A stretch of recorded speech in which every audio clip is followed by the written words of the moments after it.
Carl Faubert sought information for a living. That is to say that ever since he returned from Korea, after having served with the armed forces, he had been working as a private investigator in Montreal. William Hamilton, a rich industrialist, had gotten in touch with him regarding a simple vandalism issue. Nothing to write home about. Not worth hiring a private eye either, just so he can drive for hours on rough roads. But that's how it had always been. The client pays, Carl gets it done.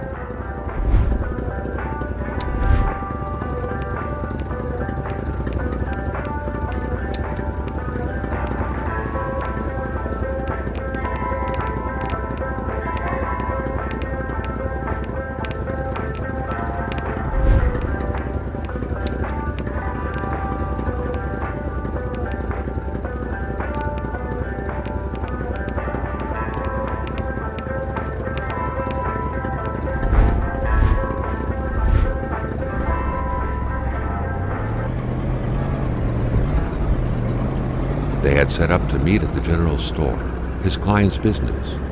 Well, actually, the entire village had William Hamilton's name written all over it.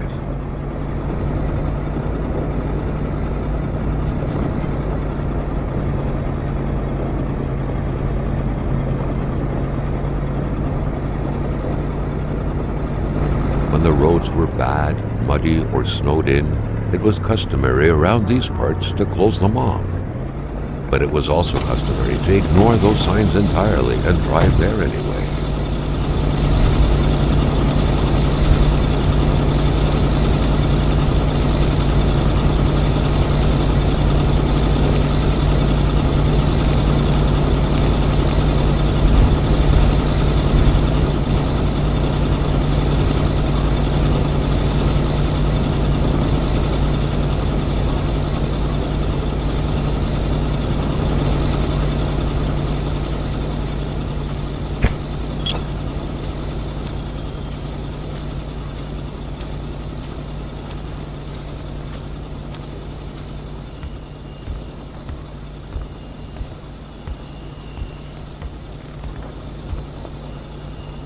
Emperor Duplessis, in spite of his conservative agenda, did a good job in colonizing the rural north, which helped to reestablish the region as an integral part of the province of Quebec.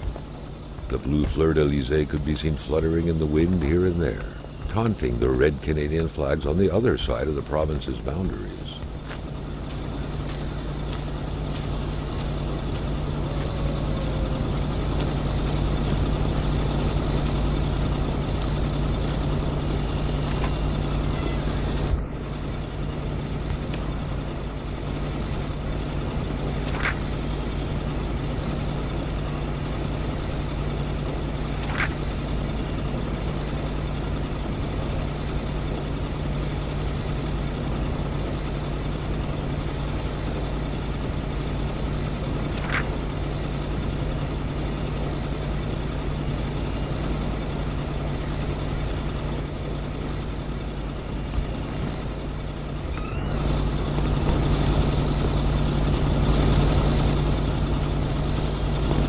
Hamilton never mentioned a road-blocking barrier. Why was it needed here in the back of Beyond? That would, however, be a mystery for another day. Carl had waited long enough for someone to come and raise it. Still not a soul in sight. There was no point in waiting any longer. Carl had to figure this one out by himself. Hamilton is waiting for Carl in the general store. It was time for him to get down to business. William Hamilton enjoyed a lavish country house built in the very heart of the northern forests, not too far from here. The local populace was divided when it came to the affluent man. Some saw a wealthy philanthropist dedicated to improving the region's economy. Others an aging Englishman who would do anything to further his fortunes. And those ones hated him enough to go on about scheming against him. Hamilton had recently acquired a few local businesses, but the last straw was the reopening of a mine, which gave rise to a wave of protests and threats from the Cree people. Given these circumstances, Carl reckoned that a good number of people must be feeling compelled to oppose Hamilton in one way or another. So far, only the industrialist's house had been a target, but soon enough, Carl thought, the target would become the man himself.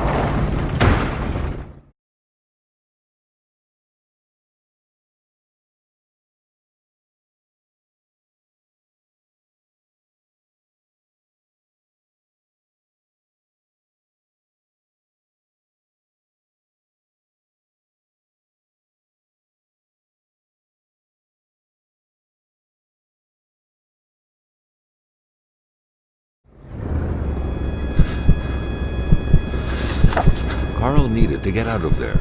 The cold and the pain required urgent care.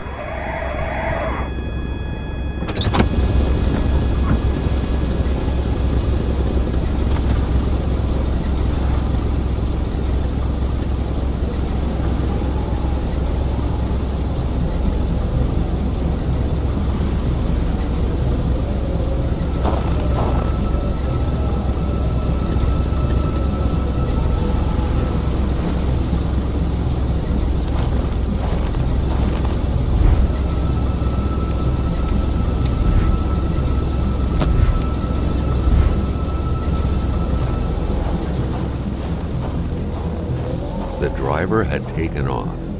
It was still best to check it out and leave nothing to chance. Carl needed help. It was a small, locked box engraved with the letters W.H. Carl thought about taking it. Nothing was to be left to chance. Such heart-wrenching Nordic poetry that was. But Carl didn't care much about flowery language.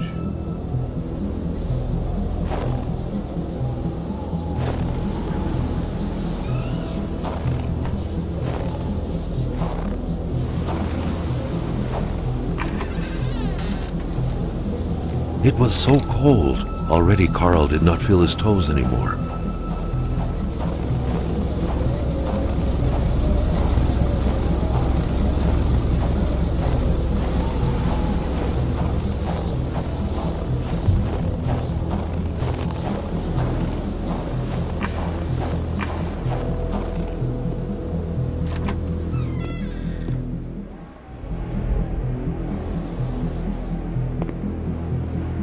Even better than he had hoped.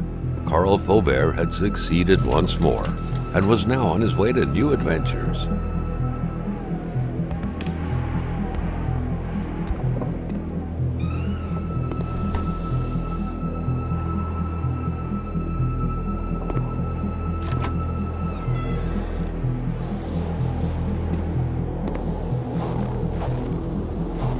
More materials were needed to stir up the flames.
Spread out on a few acres of untouched forest, bellowing caribou, everlasting snow, and undefiled lakes. The Manistan region was no tourist hub. It was said to have been populated for millennia by Cree people, and ever since the industrial era, by the metal mining industry.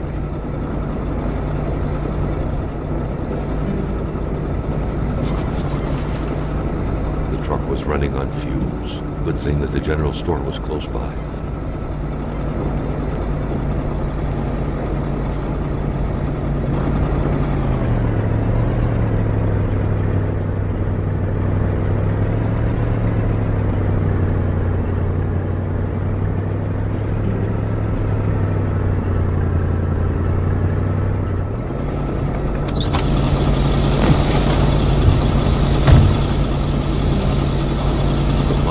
Surrender their divine nectar so easily. In all likelihood, they had to be switched on from inside the store.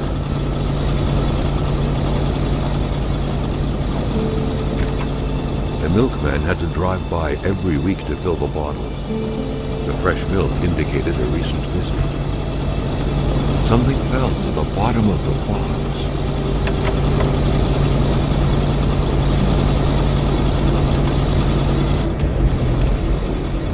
Carl had no trouble recognizing his employer. He had been killed. There was no need to be a detective to figure that out. But only a detective could have noticed that the killer had to have been very close, that the fatal blow had been given before the victim even realized.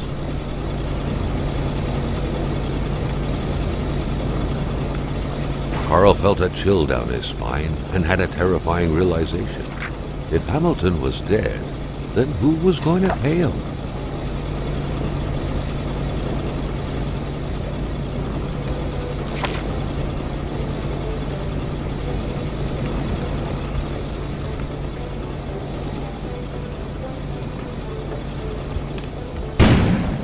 An explosion suddenly occurred outside.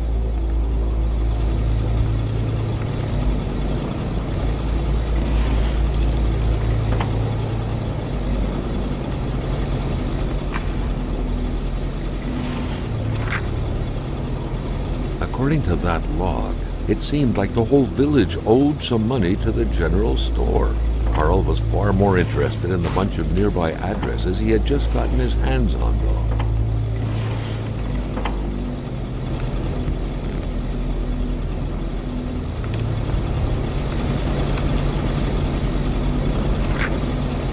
Carl knew that Gilles Lachance was in charge of the general store. That made him one of Hamilton's employees. A very angry employee, as Carl could plainly see.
A nice picture of the Magasin Lachance store, seemingly taken the day it was first opened. It feels frozen in time, from an era long forgotten. Amateur hunters showing some pride at having killed a nice pelted beast. With men like this roaming the area, wolves would become extinct within 10 years, Carl thought. Jumping from that height was akin to tempting death. Perhaps that man on the snowmobile had seen enough of this world already.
explained that the garage and the store couldn't be supplied with a...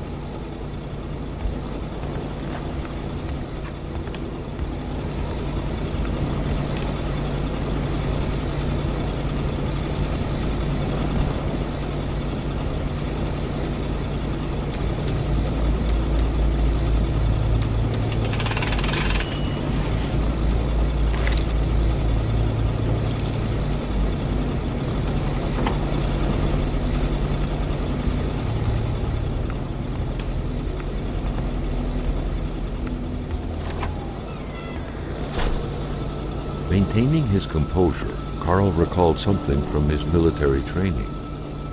Wolves always stay away from populated areas. Wait, was it about bears? Carl was no electrician, but he could identify a wiring problem when he saw one. Hate was in the air. Seems like some villagers barely tolerated each other.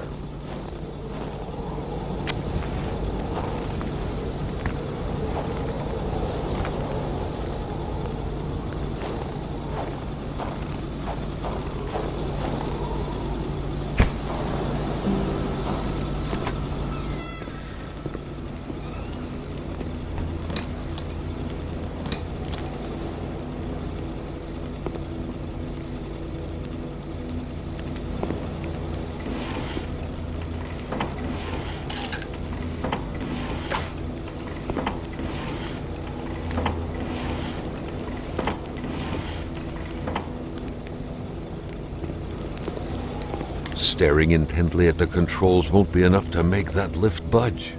The poor thing was out of power.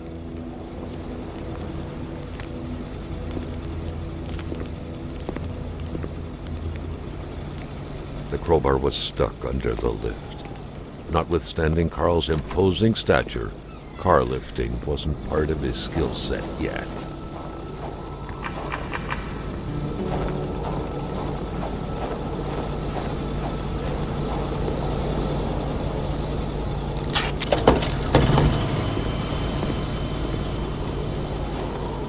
Carl was used to strange phenomena, but a chunk of ice like this, as if an iceberg came out of the ground, that was a first.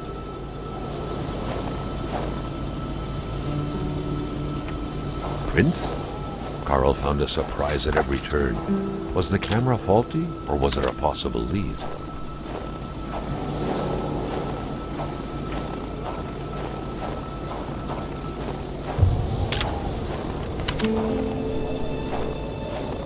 Carl felt that the store and its surroundings still held their secrets, and he didn't like to miss out.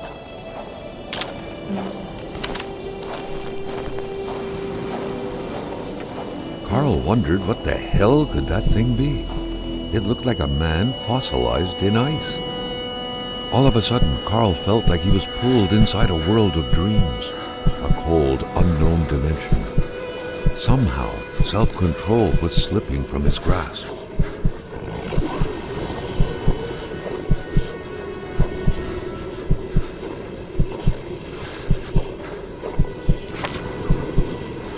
To all appearances, this was a hunting log. Better yet, a war diary.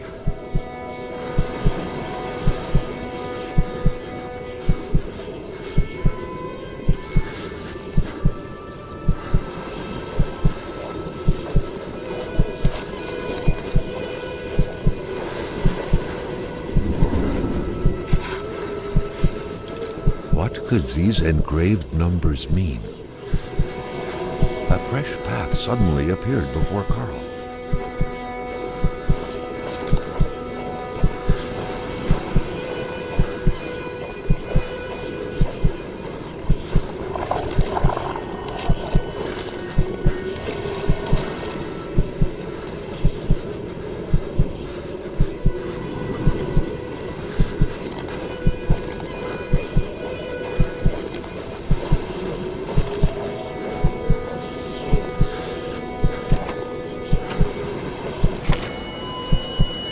Carl had that feeling you get when you immerse your frozen hands in hot water. What happened? Now at least he knew who the unfortunate man petrified in ice was. Gilles Lachance. the general store's manager himself.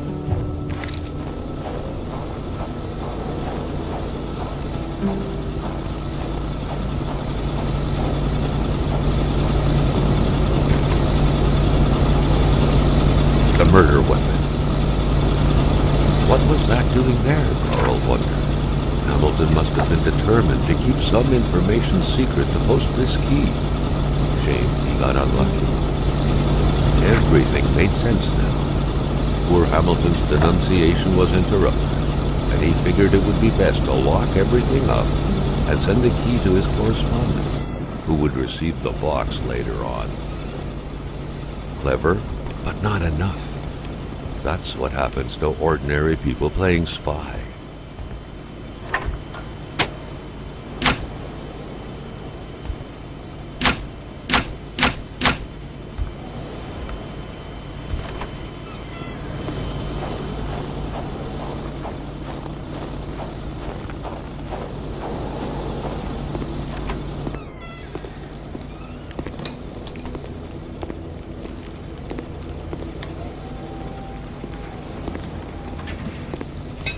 At long last, the crowbar was within Carl's grasp. Surely it would come in handy at some point.